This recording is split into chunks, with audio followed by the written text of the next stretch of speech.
School விட்டு எல்லா ஸ்டூடெண்ட்ஸுமே அவங்க வீட்டுக்கு போகிறாங்க. அப்படி வீட்டுக்கு போய்கிட்டு இருக்கும்போது ராபர்ட்னு ஒரு பையன் ரோட்டில் நடந்து போய்கிட்டு இருக்கான். அப்போது ராபர்ட் ரோட்டில் நடந்து போகிறான். அப்போ ரோட்டோட சைடில் ஒரு வயசானவங்க பிச்சை எடுத்துக்கிட்டு இருக்காங்க.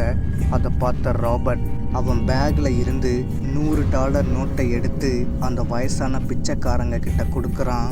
அந்த $100 வாங்கிக்கிட்ட அந்த வயசான பாட்டி ராபர்ட்டை பார்த்து சொல்கிறாங்க, நீ 100 வயசு வரைக்கும் நல்லா இருக்கணும்பா அப்படின்னு சொல்கிறாங்க. அதை கேட்ட ராபர்ட் ரொம்ப சந்தோஷத்தோட அந்த பாட்டி கிட்ட சொல்கிறான், பாட்டி நீங்கள் ஏதாச்சும் வாங்கி சாப்பிடுங்க அப்படின்னு சொல்லிட்டு அங்கே இருந்த ராபர்ட் கிளம்பி இன்னொரு ரோடுக்கு வரான்.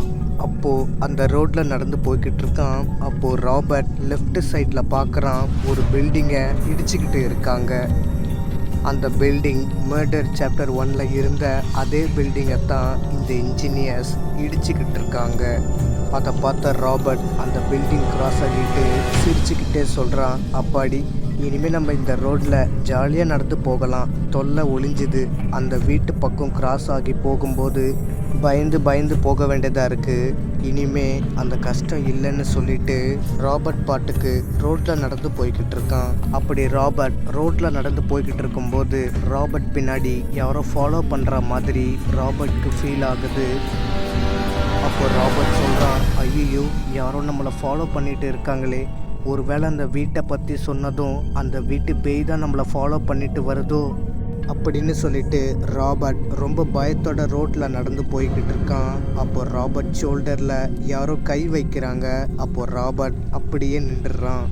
அப்போ ராபர்ட் திரும்பி பார்க்குறான். ஜோக்கர் மாஸ்கை போட்டுக்கிட்டு ஒரு பையன் ராபர்ட்டை பயமுறுத்துறான். அந்த ஜோக்கர் மாஸ்கை பார்த்ததும் ராபர்ட் பயத்தில் ஓட ஆரம்பிக்கிறான். ராபர்ட்டை பயமுறுத்துனது யாருன்னா ஜார்ஜ் எப்போதுமே ராபை பயமுறுத்திட்டே தான் இருப்பான். அதே மாதிரி இன்றைக்கும் ராபர்ட்டை பயமுறுத்தவும் ஓடுறான். அப்போ ஜார்ஜ் அவன் கேங்கு கிட்ட சொல்கிறான், டேய் அந்த கோலப்பையன் ஓடுறான்டா, சீக்கிரம் அவனை பிடிங்கடா அப்படின்னு சொல்லவும் ஜார்ஜோட 3 ஃப்ரெண்ட்ஸு ராபர்ட்டை ஃபாலோ பண்ணுறானுங்க. அப்போ ஜார்ஜ் சொல்கிறான், டேய் சீக்கிரம் அவனை பிடிங்கடா, அவன்கிட்ட இருந்து காசை பிடுங்கணும், ஓடுறான் பாரு, புடி அப்படின்னு சொல்லிட்டு ராபர்ட்டை பிடிக்க ட்ரை பண்ணுறான். ஆனால் பிடிக்க முடியல. இப்படியே ஜார்ஜ் விரட்டினதில் ராபர்ட் பயத்தில் காட்டுக்குள்ளே ஓடிடுறான். அப்போ ஜார்ஜ் அப்படியே நின்றுடுறான். அப்போ ஜார்ஜ் அவன் நண்பர்கள்கிட்ட சொல்கிறான், டேய் இதுக்கு மேலே போவாதீங்கடா, அப்படி என் பேச்சை நீங்கள் மீறி போனீங்கன்னா அது உங்கள் உயிருக்கு ஆபத்தாயிடும், இதுக்கு மேலே அவன் பார்த்துப்பான் அப்படின்னு சொல்லிட்டு ஜார்ஜ் அவன் கேங்கை கூட்டிக்கிட்டு அந்த காட்டை விட்டே போயிடுறான். பயத்தில் ராபர்ட் ரொம்ப தூரம் காட்டுக்குள்ளே ஓடி வந்துடுறான். இந்த பக்கம் ஒரு 4 பசங்க சிகரெட் அடிச்சுக்கிட்டு கதை பேசிக்கிட்டு இருக்கானுங்க. அப்போ ராபர்ட் ஓடுறத பார்த்தது 4 கெட்ட பசங்க ராபர்ட்க்கு தெரியாமல் அவன் பின்னாடியே ஃபாலோ பண்ணிக்கிட்டு இருக்கானுங்க. ராபர்ட்க்கு ஒரே குழப்பமாக இருக்குது. ஏன்னா காட்டுக்குள்ளே ராபர்ட் எங்கே இருக்கானே தெரியல. அப்போது ராபர்ட் யாராச்சும் இருக்கீங்களா, என்னை காப்பாற்றுங்க அப்படின்னு சொல்லி நடந்து போய்கிட்டு இருக்கான். அப்போ கொஞ்சம் தூரத்தில் ஒரு வீடு ராபர்ட் கண்ணுக்கு தெரியுது. அப்போ ராபர்ட் அந்த வீட்டுக்கிட்ட போய் அந்த வீட்டு முன்னாடி நின்று ராபர்ட் சொல்கிறான், யாராச்சும் இருக்கீங்களா, நான் எங்கே இருக்கேன்னு எனக்கே தெரியல, எனக்கு ரொம்ப பயமாக இருக்குது, தயவு செஞ்சு எனக்கு ஹெல்ப் பண்ணுங்க அப்படின்னு சொல்லவும் அப்போ ராபர்ட் பின்னாடி நின்று அந்த 4 கெட்ட பசங்களில் ஒருத்தன் சொல்கிறான், நீ எவ்வளோதான் வாய்க்கிலேயே கத்துனாலும் அந்த வீட்டை விட்டு யாருமே வெளியே வரப்போகிறது இல்லைன்னு சொல்லவும் அதை கேட்ட ராபர்ட் திரும்பி பார்க்குறான். அந்த 4 பசங்க ராபர்ட் முன்னாடி நிற்கிறானுங்க. அப்போ ராபர்ட் அந்த 4 கெட்ட பசங்களை பார்த்து கேட்குறான், யாரண்ணா நீங்களாம், இந்த வீட்டில் யாருமே இல்லையா அப்படின்னு சொல்லவும் அதுக்கு டேவிட் சொல்கிறான், அந்த வீடு 23 வருஷமாக பூட்டி தான் இருக்குது அப்படின்னு சொல்லிட்டு இருக்கானுங்க. அப்போது டேவிடோட ஃப்ரெண்டு டேனியல், இவன்கிட்ட என்னடா பேச்சு, இவன் பேக்கை பிடுங்கி என்ன இருக்குன்னு பார்ப்போம் அப்படின்னு சொல்லிட்டு ராபர்ட்டோட பேக்கை பிடுங்கி என்ன இருக்குன்னு பார்த்துக்கிட்டு இருக்கானுங்க. அப்போது டேனியல் ராபர்ட் பேக்குக்குள்ளே கையை விட்டு என்ன இருக்குன்னு பார்த்துக்கிட்டு இருக்கான். அப்போது டேனியல் சொல்கிறான், டேய் இவன் பேக்குக்குள்ளே basketball, snacks, Marvel comic book, டேப்லாம் வச்சுருக்கான்டா அப்படின்னு சொல்லவும் அப்போ ராபர்ட் அழுதுகிட்டே டேனியல் கிட்ட சொல்கிறான், அண்ணா அண்ணா என் பேக்கை என்கிட்ட கொடுங்கண்ணா, நானே வீட்டை விட்டு கோச்சிக்கிட்டு வெளியே வந்துட்டேன் அப்படின்னு சொல்லவும், அப்போ அந்த பழைய வீட்டுக்குள்ளே இருந்து ஜன்னல் வழியாக ஒரு கருப்பு உருவம் அந்த 5 பசங்களையே எட்டி பார்த்துக்கிட்டு இருக்கு. அப்போ ராபர்ட் திரும்பி அந்த பழைய வீட்டை பார்க்குறான். அந்த பழைய வீட்டுக்குள்ளே இருந்து ஒரு கருப்பு உருவம் சிவப்பு கண்ணோட பார்த்துக்கிட்டு இருக்கு. அதை பார்த்த ராபர்ட் பயந்து போய் அந்த 4 கெட்ட பசங்க கிட்ட சொல்கிறான், அண்ணா அண்ணா அந்த பழைய வீடு பூட்டி இருக்குன்னு சொன்னீங்கல்ல, அந்த பழைய வீட்டுக்குள்ளே இருந்து ஒரு ஆவி சிவப்பு கண்ணோடு எட்டி பார்த்துச்சுன்னு சொல்லவும், அப்போ டேவிட் சொல்கிறான், டேய் தம்பி, யார் காதில் பூ சுத்துற, அந்த வீடு 23 வருஷமாக பூட்டி இருக்குடா வெண்ண அப்படின்னு சொல்லிட்டு இருக்கும்போது டேனியல் கையில் பேஸ்கெட் பாலை எடுத்து மேலே காட்டி, டேய் வாங்கடா நம்ம பேஸ்கெட் பால் விளையாடலாம் அப்படின்னு சொல்லவும், அப்போ அந்த ஆவி பேஸ்கெட் பாலை முறைச்சி பார்க்குது. அப்போ காற்று ரொம்ப பலமாக வீசினதுல அந்த பேஸ்கெட் பால் காற்றுல பறந்து அங்கே இருக்கிற புதரில் போய் விழுந்துருது. அதை பார்த்த டேனியல் அந்த பேஸ்கெட் பாலை எடுக்க புதற்குள்ளே போகிறான். அப்போ அங்கே பேஸ்கெட் பால் கிடக்குது. டேனியல் அந்த பேஸ்கெட் பாலை எடுத்துகிட்டு போகிறான். அப்போ டேனியல் திரும்பி பார்க்குறான். ஒரு பெண் பொம்மை தலை மாதிரியே பெருசாக ஒன்று கிடக்குது. அதை பார்த்த டேனியல் அந்த பொம்மை தலைக்கிட்ட போய் அந்த பொம்மை தலையை எடுத்து பார்க்குறான். அந்த தலையை பார்த்ததும் டேனியல் ரொம்ப அதிர்ச்சி ஆகுறான்.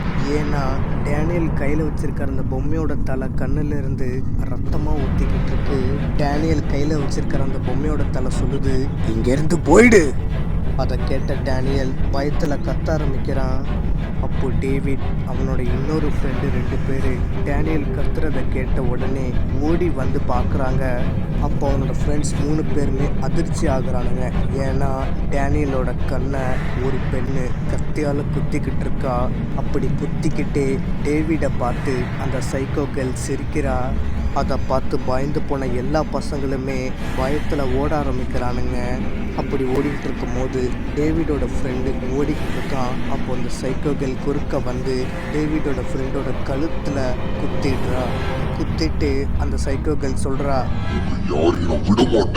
அப்படின்னு சொல்லிட்டு சிரிச்சுக்கிட்டே டேவிடோட இன்னொரு ஃப்ரெண்டு டேவிடு அப்புறம் ராபர்ட் இவங்க 3 பேருமே அந்த சைக்கோ கேர்ள் சிரிச்சுக்கிட்டே துரத்திக்கிட்டு வரா.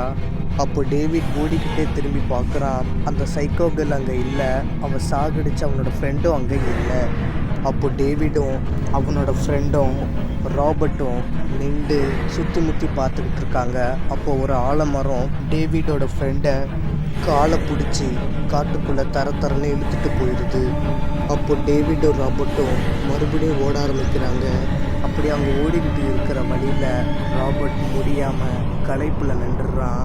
அப்போ டேவிட் சொல்கிறான், டேய் சீக்கிரம் வாடா, கொஞ்சம் தூரம் தாண்டி ஒரு ரோடு வரும், வாடா போயிடலாம் அப்படின்னு சொல்கிறான். அப்போ ராபர்ட் டேவிட் பின்னாடியே ஓடுறான். அப்போ டேவிட் சொன்ன மாதிரியே அந்த ரோடு தெருவில் வருது. அந்த தெரு வீட்டுக்கிட்ட ராபர்ட் அண்ட் டேவிட் 2 பேருமே ஓடி வராங்க. அப்படி ஓடி வந்ததில் ரோட்டில் காலு ஸ்லிப் ஆகி ராபர்ட் கீழே விழுந்துடுறான். அப்போ டேவிட் ராபர்ட் கையை பிடிச்சி தூக்கி விடுறான். அப்போ ராபர்ட் சொல்கிறான், இதுக்கு மேலே ஓட முடியல அப்படின்னு சொல்லவும், அதை கேட்ட டேவிட் ராபர்ட் கிட்ட சொல்கிறான், டேய் கவலைப்படாத, இந்த வீடு வந்துடுச்சு, இங்கே இருக்கிறவங்க யாராச்சும் நம்மளை காப்பாற்றிடுவாங்க, நம்மளுக்கு எதுவுமே ஆகாது சரியா அப்படின்னு சொல்லிட்டு டேவிட் ராபர்ட்டை தூக்கிக்கிட்டு அந்த டேவிட் வாசலில் இருக்கிற சேரில் போய் உட்கார வச்சுட்டு டேவிட் வீட்டு வாசக்கதவை தட்டி, யாராச்சும் இருக்கீங்களா, தயவு செஞ்சு எங்களை காப்பாற்றுங்க, ஒரு சைக்கோ லேடி எங்களை துரத்திக்கிட்டு வரா, கதவை திறங்க ப்ளீஸ், என் கூட வந்த 3 ஃப்ரெண்ட்ஸையும் அந்த சைக்கோ லேடி கொன்னுட்டா, அது மட்டும் இல்லாமல் இங்கே ஒரு பையனுக்கு காலில் அடிபட்டிருக்கு, தயவு செஞ்சு கதவை திறந்து எங்களுக்கு ஹெல்ப் பண்ணுங்கள், நாங்கள் பேசுகிறதுக்கு எங்களுக்கு ரெஸ்பாண்ட் பண்ணுங்கள் ப்ளீஸ் அப்படின்னு டேவிட் சொல்கிறான். ஆனால் அந்த பேய் வீட்டிலேருந்து எந்த ரெஸ்பான்ஸுமே வரல. ஆனால் அது பேய் வீடுன்னு டேவிடுக்கு தெரியாது. டேவிட் நிறைய தடவை அந்த வீட்டு வாச கதவை தட்டி பார்த்தான். ஆனால் கதவு யாரும் திறக்கலை. அப்போ டேவிட் ராபர்ட்டை தூக்கிட்டு வீட்டுக்குள்ளே போகிறான்.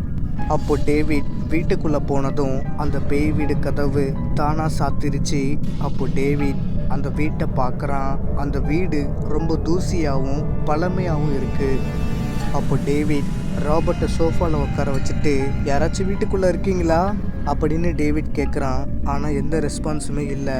அப்போ டேவிட் சொல்கிறான், வீடு என்னடா இவ்வளோ பழசாக இருக்குது, ஒருவேளை வீட்டுக்காரங்க இருக்காங்களான்னு பார்ப்போம் அப்படின்னு சொல்லிட்டு படிக்கட்டால் மேலே போய்கிட்டு இருக்கான். அப்படி போயிட்டு இருக்கும்போது கீழே பார்க்குறான், படிக்கட்டில் ரத்தம் இருக்குது. அதை பார்த்த டேவிட் கொஞ்சம் பயப்படுறான்.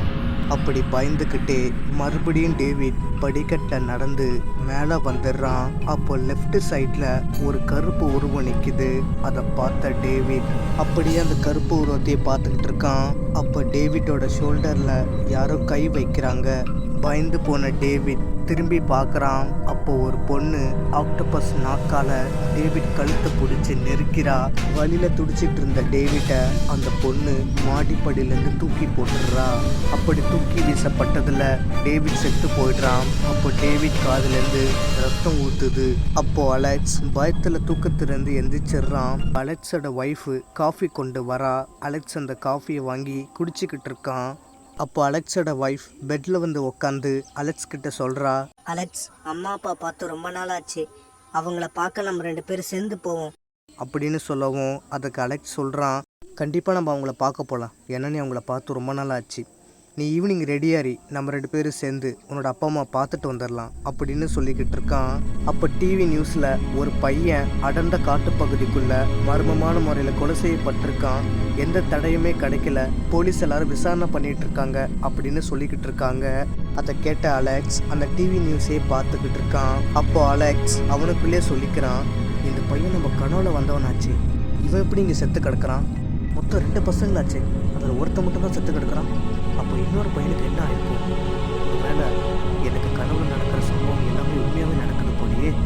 இது என்னென்னு தீர்வை நம்ம விசாரிச்சு ஆகணும் அப்படின்னு அவனுக்குள்ளேயே சொல்லிட்டு அலெக்ஸ் அவனோட ஒய்ஃப் கிட்ட சொல்கிறான், என்னால் இன்னைக்கு உன்னோட பேரண்ட்ஸ் பார்க்க வர முடியாது, என்னை மன்னிச்சு நீயே போய் பார்த்துக்க அப்படின்னு சொல்லிட்டு பெட்லேருந்து எந்திரிச்சு அவனோட யூனிஃபார்மை மாட்ட போகிறான்.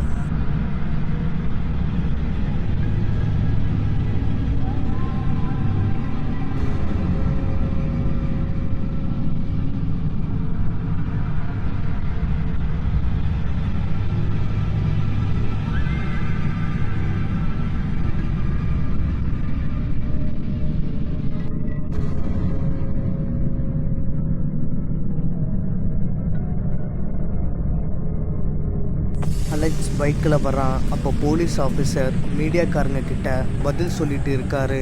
அப்போ அலெக்ஸ் கிரைம் சீன் பேப்பரை தாண்டி வந்து அலெக்ஸ் அவன் ஃப்ரெண்டு கிட்ட கேட்குறான், மொத்தம் எத்தனை பேர் அப்படின்னு கேட்கவும் அதுக்கு மோஜோ சொல்கிறான், அலெக்ஸ் போலீஸ் உண்மையை மறைக்கிறாங்க, இங்கே ஸ்பாட்டில் செத்தது மொத்தம் 4 பேர் அப்படின்னு சொல்லவும் அதுக்கு அலெக்ஸ் கேட்குறான், அந்த குட்டி பையனுக்கு என்னாச்சு அப்படின்னு கேட்கவும் அதுக்கு மோஜோ சொல்கிறான், குட்டி பையனா? எந்த குட்டி பையன் அப்படின்னு கேட்கவும் அதுக்கு அலெக்ஸு ஒன்றும் இல்லை அப்படின்னு சொல்லிட்டு அலெக்ஸ் அவன் போலீஸ் ஸ்டேஷனுக்கு போகிறான். அப்போது அலெக்ஸ் ஒரே குழப்பத்தில் இருக்கான். டேபிள் டெஸ்கில் தலையில் கையை வச்சுக்கிட்டு அவனுக்குள்ளே சொல்கிறான், 4 பேர் செத்தது என்னோட கனவுல வந்துச்சு. ஆனால் அந்த குட்டி பையன் மட்டும் என்ன ஆனான்னு தெரியலையே.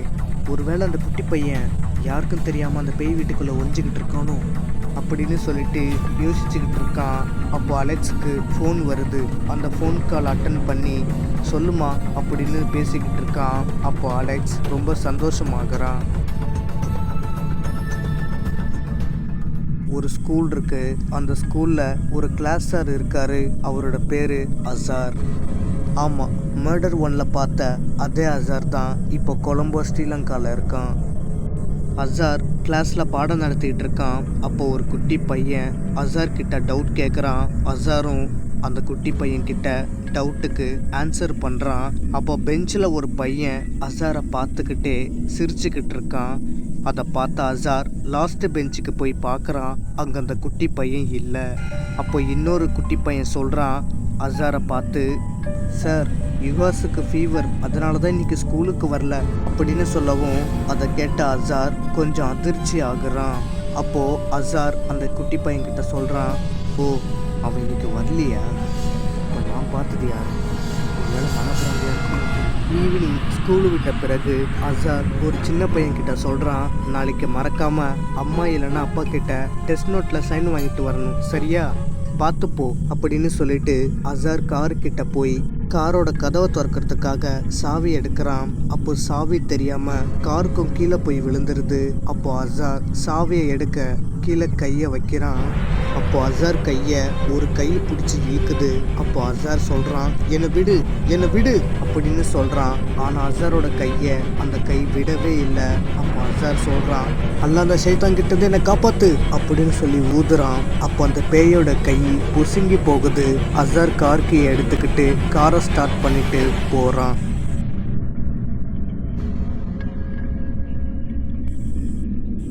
இந்த பக்கம் லிசா எல்லா கேர்ள்ஸுக்கும் பெல்லி டான்ஸ் சொல்லி கொடுத்துக்கிட்டு இருக்கா.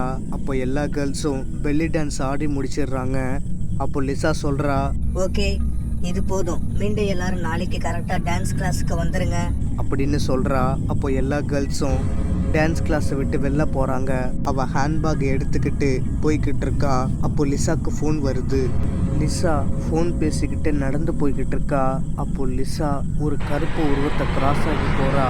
அதை கவனிச்ச லிசா அவள் சொல்கிறா, நான் நடந்து போகும்போது குறுக்க ஒரு கருப்பு உருவம் நின்றுச்சு அப்படின்னு சொல்லிட்டு லிசா திரும்ப அந்த இடத்துக்கு வந்து பார்க்குறா. அங்கே யாரும் இல்லை. அப்போ ஒரு கருப்பு உருவம் நடந்து போகுது.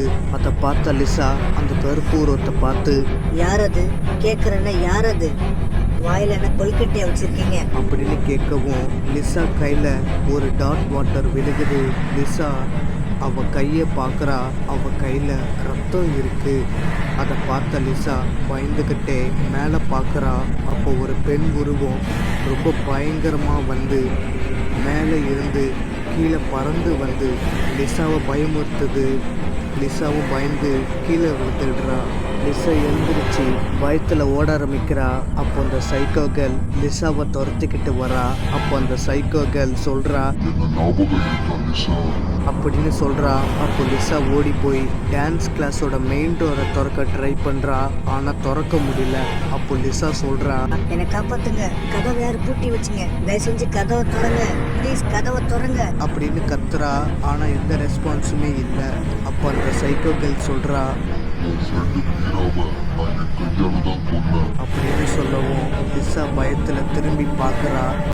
அந்த சைக்கோ கேர்ள் கத்தியால் லிசாவை குத்த வரா. அப்போ லிசா நகர்ந்து போயிடுறா. அப்போ அந்த கத்தி அந்த மெயின் டோரை குத்திடுது. அப்போ லிசா கொஞ்ச நேரம் கண்ணை மூடி ப்ரே பண்ணிட்டு கண்ணை திறந்து பார்க்குறா. அந்த சைக்கோ கேர்ள் அங்கே இல்லை. அப்போ லிசா பார்க்குறா ஒரு ரூம்குள்ளே அந்த சைக்கோ கேர்ள் போகிறா.